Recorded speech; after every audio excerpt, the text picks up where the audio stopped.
presenta flujo vaginal abundante y a veces con rasgos de sangre, dice. Al examen cervix con ulceraciones y epitelio blanco focal. PAP, lesión intraepitelial de alto grado. ¿Cuál es la conducta a seguir? Entonces, si es una paciente que tiene un montón de flujo, dice, y a veces con rasgos de sangre, ¿no? No me dicen si durante las relaciones sexuales o no. Y aparte, cuando yo miro el cervix, ahí es el cervix, ¿no? Él tiene ulceraciones, ¿no? Está todo ulcerado. Y hay un epitelio blanco focal, hay un epitelio blanco focal, entonces, no me dicen dónde, pero hay un epitelio por acá, blanco focal, entonces me dicen, y el PAP todavía me sale que es un LIE de alto grado, compatible para un NIC3, entonces, ¿cuál es la conducta a seguir? En estas pacientes que yo tengo un resultado del PAC de un NIC3 y que en la biopsia ya tengo un epitelio aceto blanco, que es el blanco focal. Entonces yo tengo que hacer un, un diagnóstico y un tratamiento que significa tomar una biopsia de de este epitelio aceto blanco, ¿no? Una biopsia. Entonces hago una colposcopía y le tomo biopsia. Bien, es importante.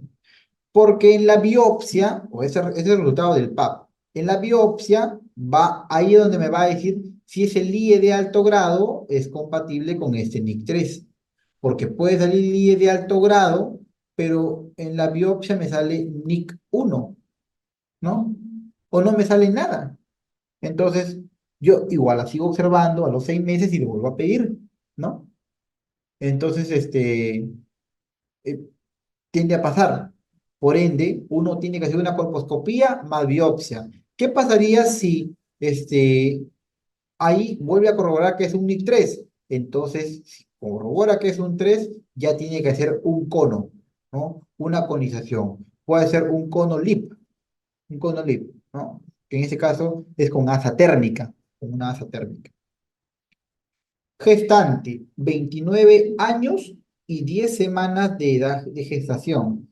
Con un FUR tiene un aborto y tiene un cuello en el cual han encontrado células glandulares atípicas de significado incierto, o sea, es el famoso ASGUS. Entonces, ¿cuál es la conducta a seguir? Entonces, si es una paciente que tiene 10 semanas, en una gestante, te pregunto, ¿puedes hacer colposcopía? Sí puedes hacer colposcopía. En todas las gestantes, puedes hacerlo en todas las gestantes, pero eres consciente de qué cosa, de que la colposcopía tiene que hacer ante pacientes que no tengan flujo, no flujo. Y yo te pregunto, ¿una gestante tiene flujo? Varias gestantes tienen flujo. Entonces, si tú en una paciente que no es gestante detectas que hay flujo, entonces primero tratas del flujo y después de que trates el flujo, haces la colposcopía. Pero si es una gestante, entonces le puedes dar también tratamiento al flujo, pero la idea o secarlo o desaparecerlo. Pero digamos, hacerlo cuando no haya un flujo. Por ende, en estas pacientes, así tengan 10 semanas, 12 semanas, 14 semanas, tú le puedes hacer la colposcopía, no hay ningún problema. Hay autores que, digamos, dicen que ya cuando sea de 28 semanas para adelante, ¿no? Te digan, no le hagas ya la colposcopía. ¿Por qué? Porque esas pacientes tienen demasiadas secreciones. Hay muchos quistes agudos, hay un montón, y hay un etropio inclusive, y entonces estas pacientes no son muy buenas candidatas para una colposcopía. ¿Bien? Entonces aquí la clave es la letra C. ¿Ya? Entonces, la conducta seguida es que puedas hacer una colposcopía. Y, y si en la colposcopía sale que tiene una lesión, ¿le podrás hacer biopsia? Sí, sí le hace biopsia. Y después de que le hace la biopsia, ¿le podrás hacer un cono? Entonces, esto es algo relativo. Va a depender. Si fuera una paciente, ¿no? Si fuera una paciente que tiene, digamos, 6 semanas, 6, 7 semanas, ¿no? De edad gestacional, inclusive el cono lo que va a hacer es acortarle el cuello. Un cuello normal, un cuello de un útero normalmente mide entre 3 a 5 centímetros máximo. 3 5 centímetros máximo. Bien, un cuello, estoy hablando, un cuello del útero. Pero cuando haces un cono, le quitas toda esta parte así, inclusive un poco más de canal cervical. Entonces lo acortas, lo que es 3 5 lo vuelves 1 a 2 centímetros y lo puedes hacer insuficiente a ese útero, o perdón, a ese cervix, o lo puedes o un cervix corto, o propiciar una amenaza de parto pretérmino si la paciente está más de las 20 semanas, ¿no? Más de las 22 semanas, perdón. Entonces hay que tener cuidado. Mujer de 25 años con flujo vaginal gris y mal olor. Ah, ten cuidado con las garnerelas, ¿no? Con los mobilungos. Especuloscopía. Cervix con lesión sangrante en radio 12 de 2 centímetros de tamaño. Entonces, hay una lesión sangrante de 2 centímetros. Mira, en el radio 12. Entonces, acá está tu cuello, acá es el cervix. Entonces, al radio 12, este es el radio 12, ¿no? Y hay una lesión sangrante aquí. Aquí está la lesión. Está sangre, sangre, sangre, sangre, ¿no? Y aproximadamente mide 2 centímetros. Y tiene bordes irregulares, miren, bordes irregulares. ¿Cuál es la conducta a seguir? Entonces, recuerda, si tiene un flujo vaginal, yo tengo que tratar al flujo. Y después de que trato el flujo, ¿hago qué cosa? Una colposcopía. Una colposcopía. Colposcopía. Bien, eso es importante. Pero a la paciente, a la paciente, tengo que también hacerle un Papa Nicolau. Entonces, ¿cuál es la idea de todo esto?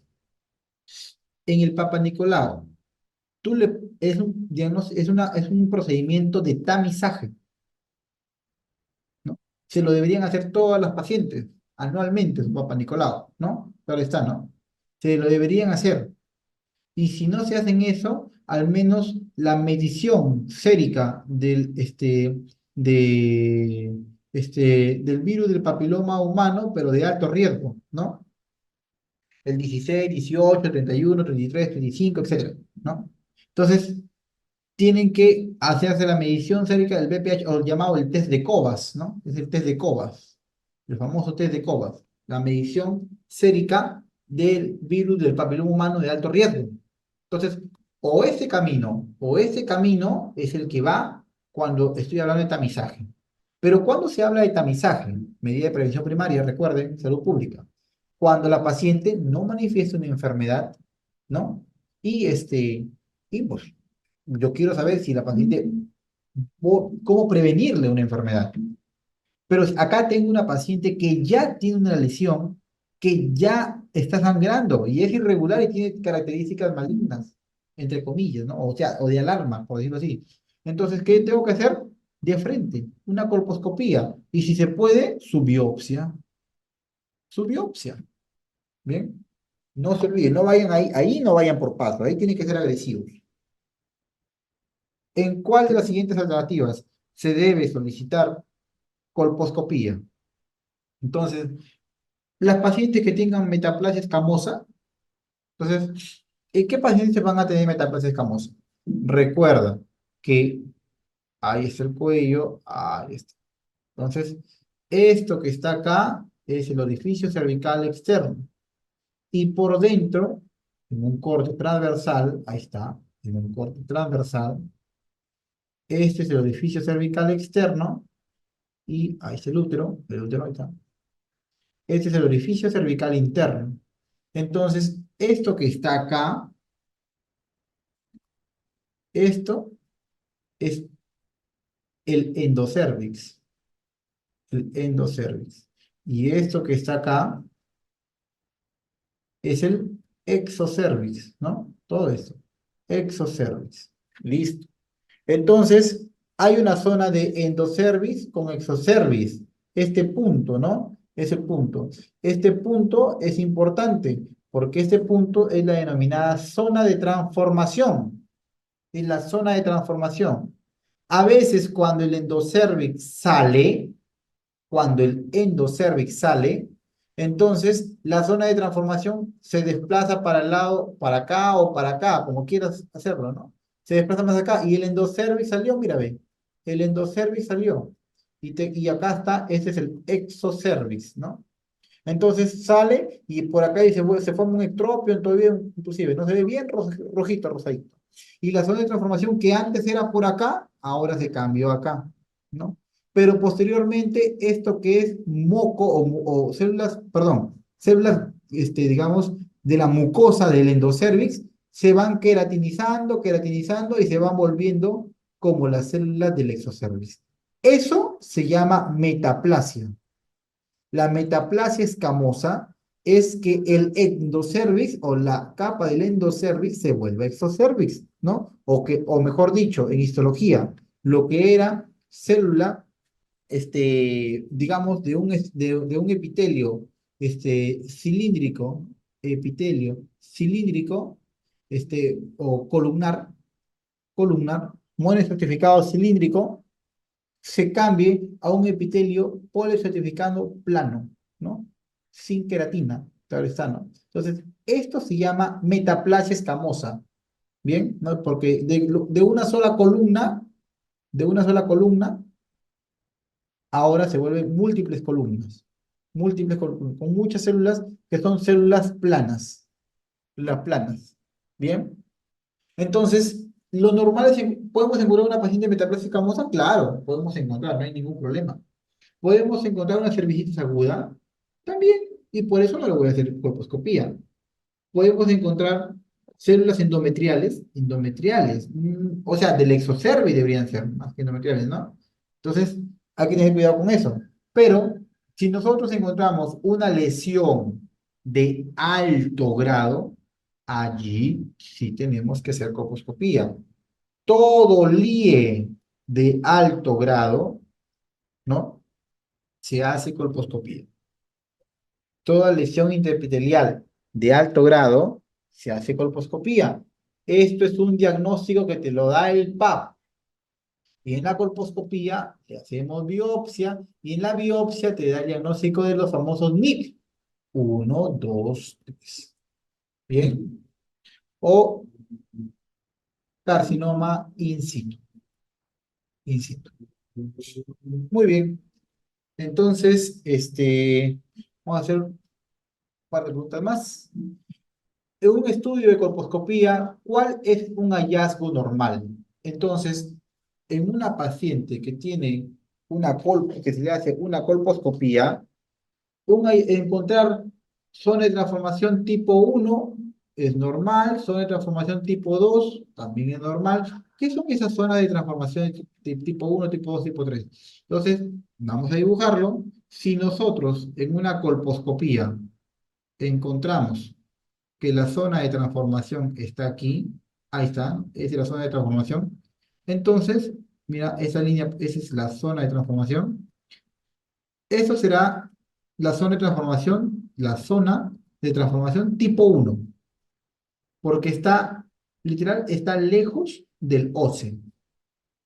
Si nosotros encontramos que la zona de transformación está ahí, pegada al óseo, entonces eso será una zona de transformación tipo 2.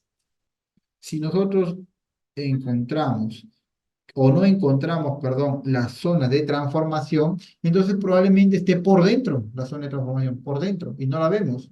Entonces nosotros le llamaremos zona de transformación tipo 3. Tipo 3. ¿Bien?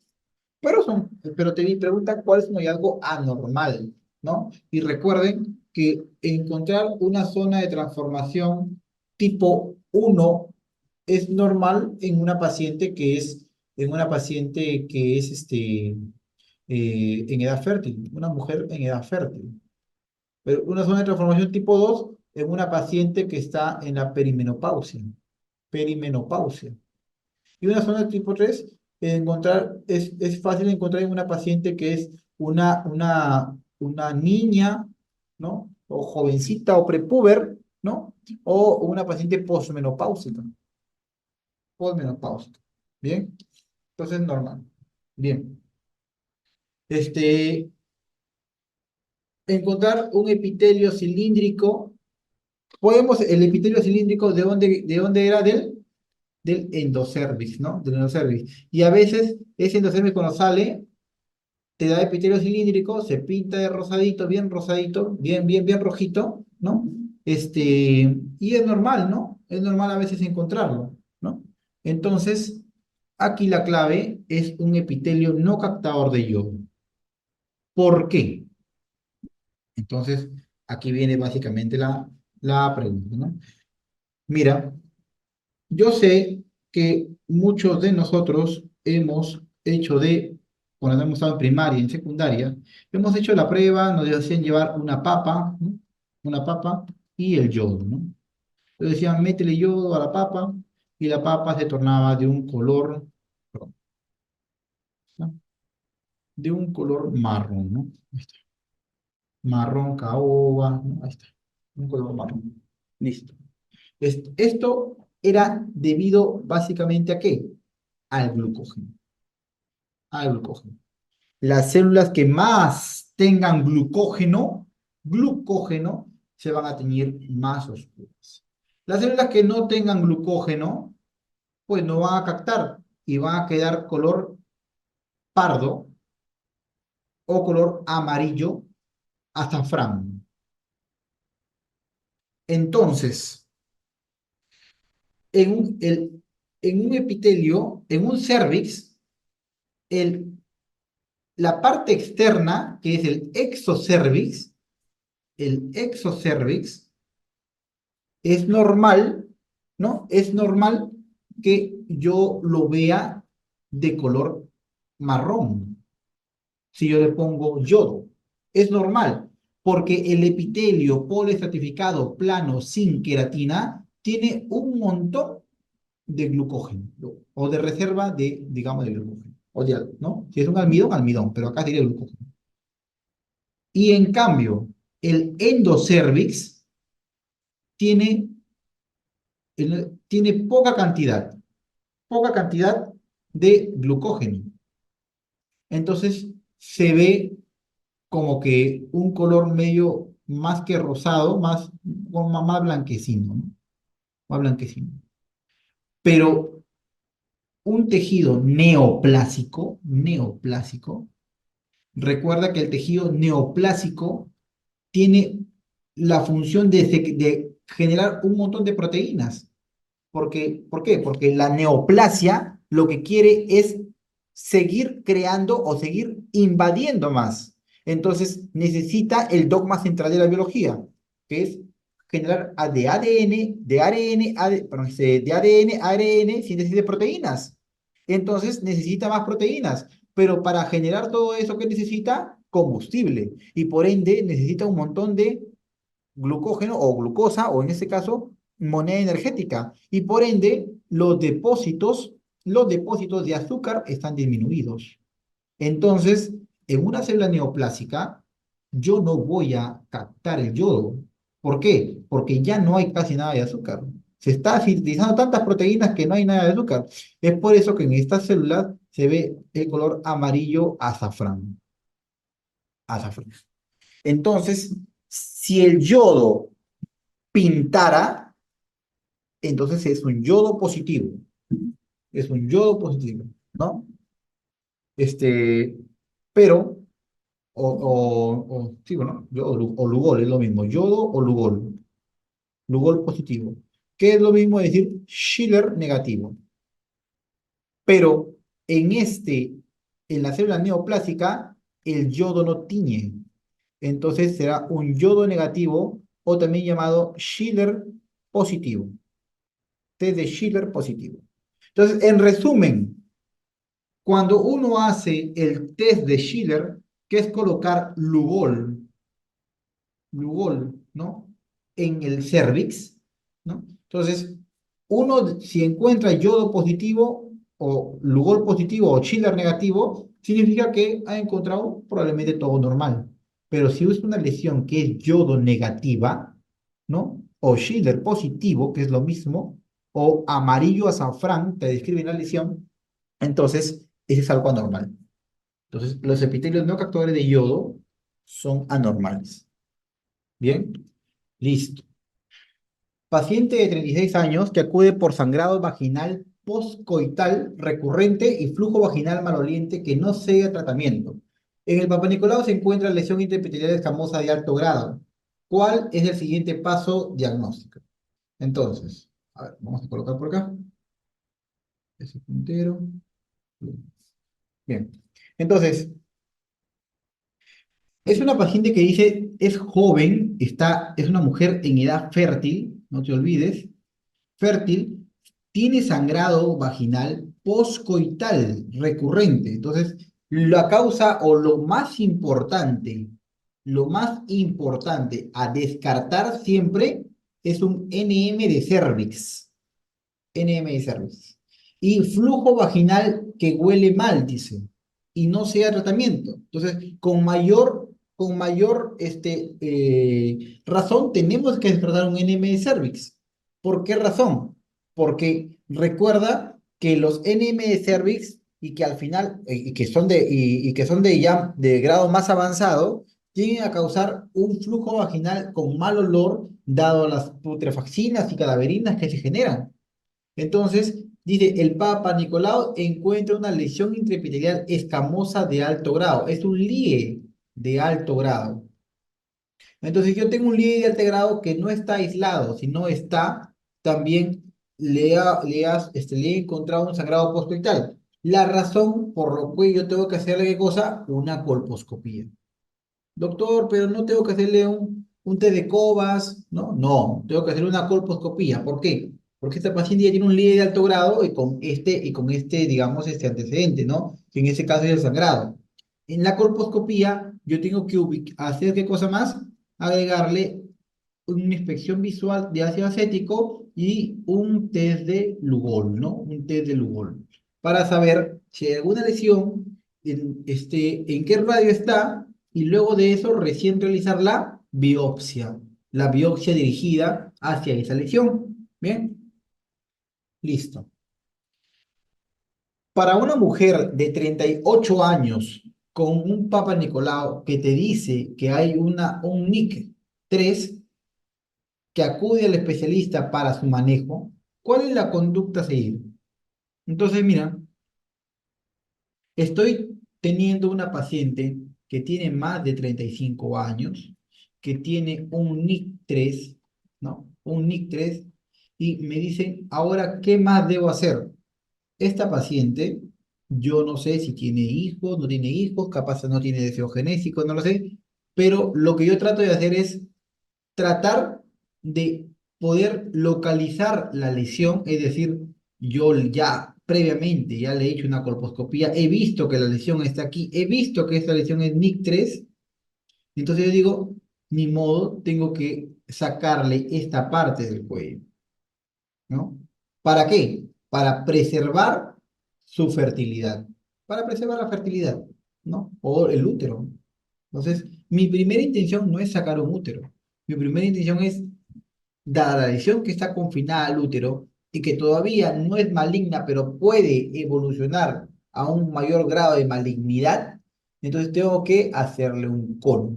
Y ese cono es un cono frío. Bien, este cono frío es básicamente significa con una hoja de bisturí, ¿no? Hoja de bisturí, corto, obviamente previo anestesia, ¿no? Claro está, ¿no? Corto, digamos, los bordes y todo de este cono, o perdón, de este cuello, ¿no? De tal manera que saco en fresco, ¿no? Sin quemar ni nada, saco en fresco a esta lesión. Bien, ese es importante. Ese es el cono frío. Por lo general se hace manejo ambulatorio, ¿no? Pero algunos lo llevan a hacer operaciones porque así por la complejidad si es que vaya a haber algún sangrado, pues, ¿no? Es un cono frío. ¿Cuál es la indicación de una lesión intraepitelial de alto grado en el cervix uterino? Entonces, de la misma forma, ¿no?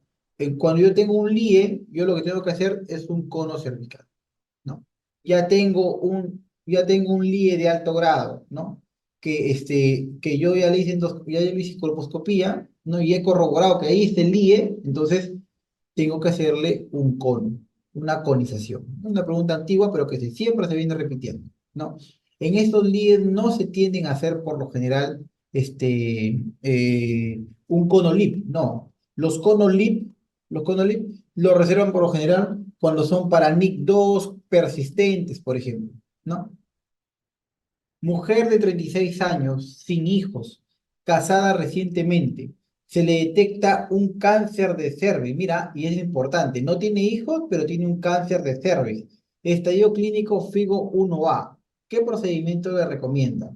Entonces, por lo general, para nosotros, cuando tenemos una paciente que tiene un NM de cervix, ¿no? Un NM de cervix, que es un FIGO 1A, es decir, que se encuentra confinado, ¿no? Confinado al cervix, ¿no? Al cervix y no ha invadido más allá, es un 1A.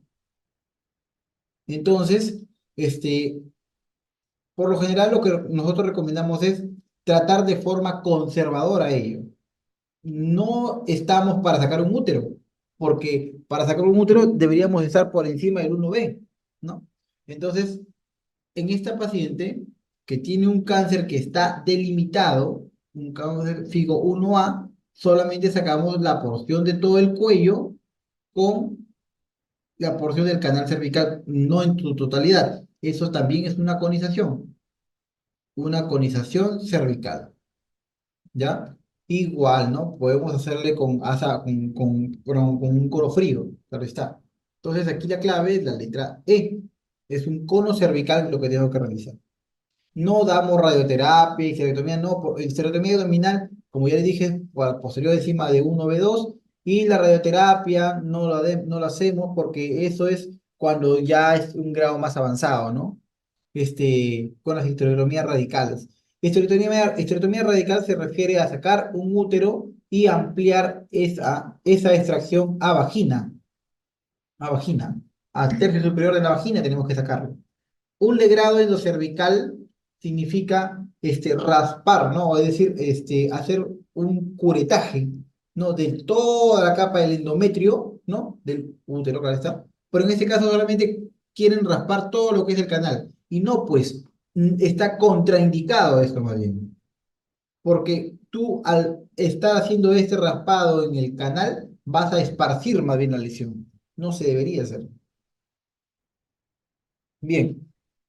Dice, mujer de 28 años con un PAC en el cual le salió NIC 1. Se le realiza colposcopía, la cual fue satisfactoria y negativa.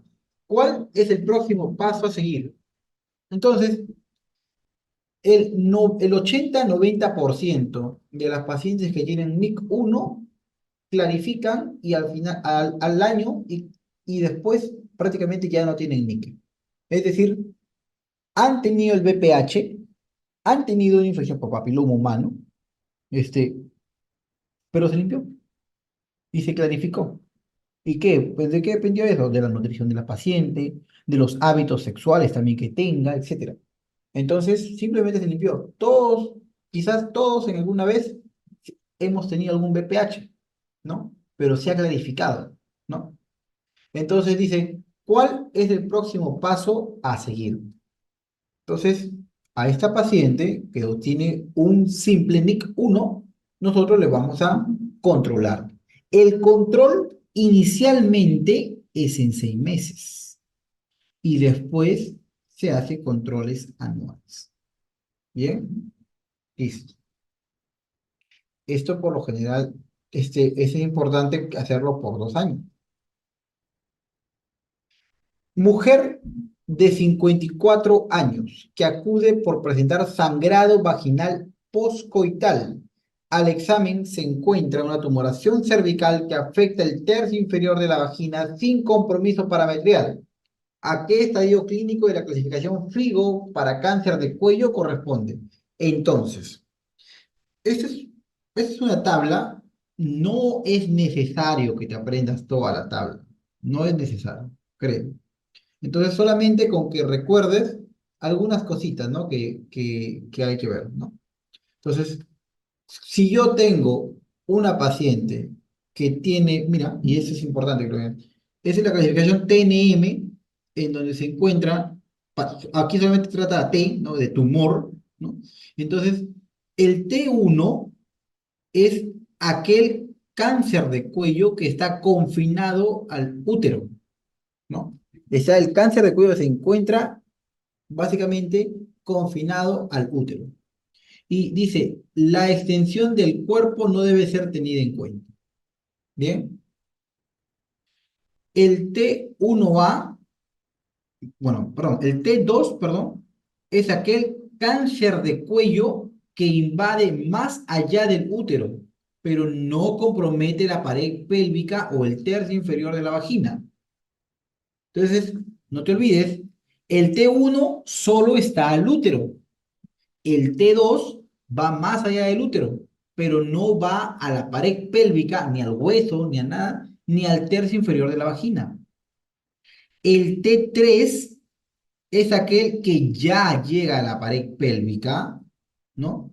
Y o compromete el tercio inferior de la vagina y o causa hidronefrosis o alteración en la función renal. Y el T4 es aquel que invade la mucosa de la vejiga o el recto, ¿no? O se extiende más allá, como dice la pelvis, y hace un edema que inclusive es el edema buloso, que no es suficiente como, perdón, a veces hace un edema, ¿no? Pero eso no es un criterio, ¿no? Pero miren, lo que les trato de decir acá es, el T1 es localizado, solo en el cuello, nada más. El T2 ya invade, va más allá del útero, pero no va a las estructuras pélvicas. El T3 ya invade las estructuras pélvicas, invade hasta parametrios y hasta se va a ocasionar una hidronefrosis, ¿no? Y el T4, ¿no? Este es el que ya básicamente invade los órganos pélvicos como la vejiga, como el recto. ¿Bien? Es importante. Uno. Dos. ¿Qué cosas han preguntado en los exámenes, ¿no? De residentado médico respecto al cáncer de cuello? Preguntas directas, ¿no? ¿En qué o qué estadio, en qué estadio del TNM, ¿no? El cáncer de cervix ya invade parametrios? Entonces, mira acá, mire el T2, el T2A no invade parametrios, pero mira el T2B, ya invade parámetros. Entonces, sea de cervix que te dicen que invade parámetros, parámetros es el T2B, el T2B. No te olvides, es importante, ¿no? En cambio, el T2A no invade parámetros, muy importante. ¿Qué más? ¿Cuál es el CA de cervix que causa hidronefrosis? Hidronefrosis. Entonces, el T3A compromete el tercio inferior de la vagina, pero no se tiene la pared pélvica, y el T3B que hace ya causa hidronefrosis. Entonces, el T3B es el que causa hidronefrosis. No te olvides de eso. Esto siempre han preguntado. Siempre preguntan por el que invade parametrios, siempre preguntan por el que ocasiona hidronefrosis. Bien. Este, otro, ¿no? Y que también es importante conocer. El tumor o el NM de cervix que ya, este, que llega, digamos, dice, que no compromete, perdón, el tercio inferior de la vagina es el T2, pero el T3 ya está llegando prácticamente al tercio inferior de la vagina. Entonces, el tercio inferior de la vagina, ¿no? Ahí te vamos a dibujar la vagina, ahí está la vagina, ¿no? Ese es el cuello. Si ya afecta el tercio inferior, este es un T3. si no afecta, si solamente llega hasta el tercio superior nada más, o, perdón, o no llega, perdón, a pasar el tercio inferior, entonces ese es un T2. Ese es un T2. El T1 está confinado al útero, nada más. Bien, no te olvides de eso. El CA de cervix que invade vejiga, ese es un T4. Aquí, esta paciente dice que tiene invasión del tercio inferior de la vagina, pero no compromete parametrios.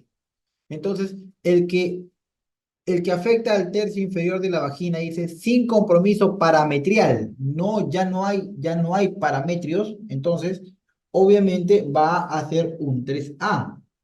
Porque en el 3A, recuerda, mm, el 3B era el que hace hidronefrosis y compromiso del parametrio, porque justamente por eso hace hidronefrosis, ¿no?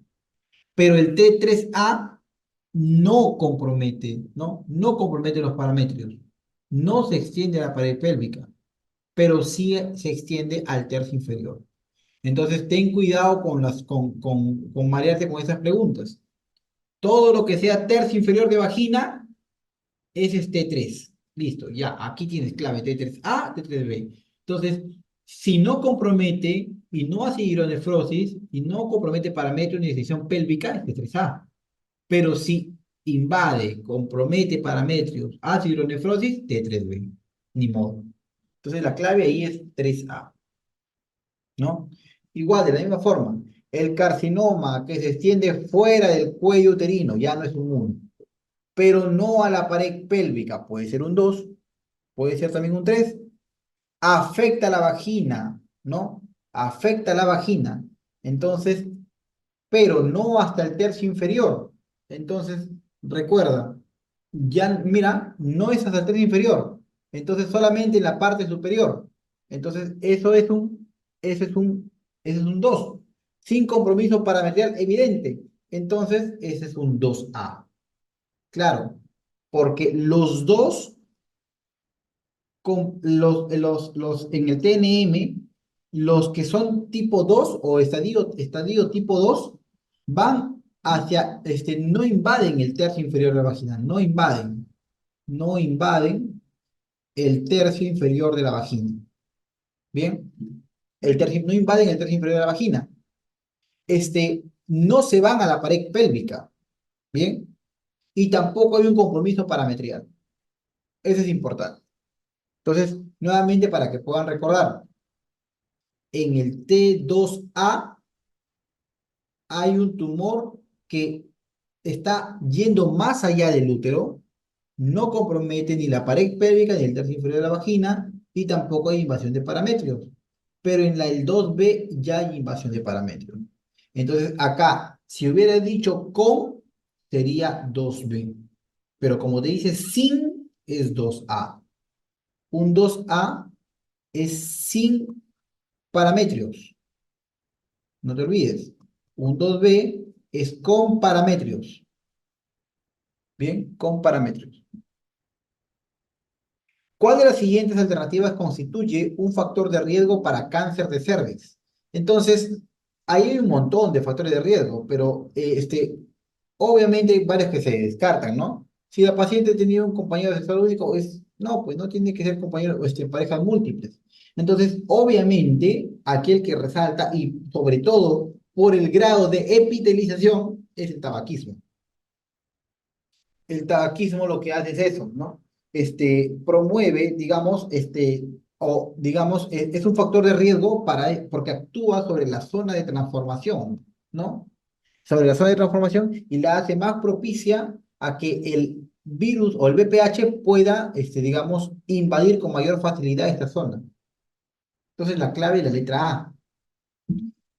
¿Cuál de las siguientes constituye un factor de riesgo para el cáncer de cervix? Entonces, acá también es otra pregunta.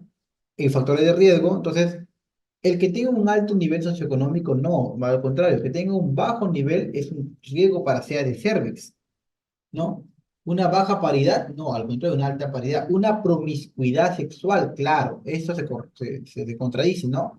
Entonces, aquí la clave es que sea promiscuo. Mientras más promiscuo eres, mayor riesgo para INM de cervix. Siempre hay una regla, ¿no? Del 2 a la N, una cosa así, ¿no? Para saber con cuántas parejas una persona se ha acostado, ¿no? O ha tenido relaciones coitales. Eso debe depender del número de parejas, ¿no? Pero es sano. Si has tenido 5 parejas, aproximadamente sería con 32 personas, una cosa así es. ¿Bien?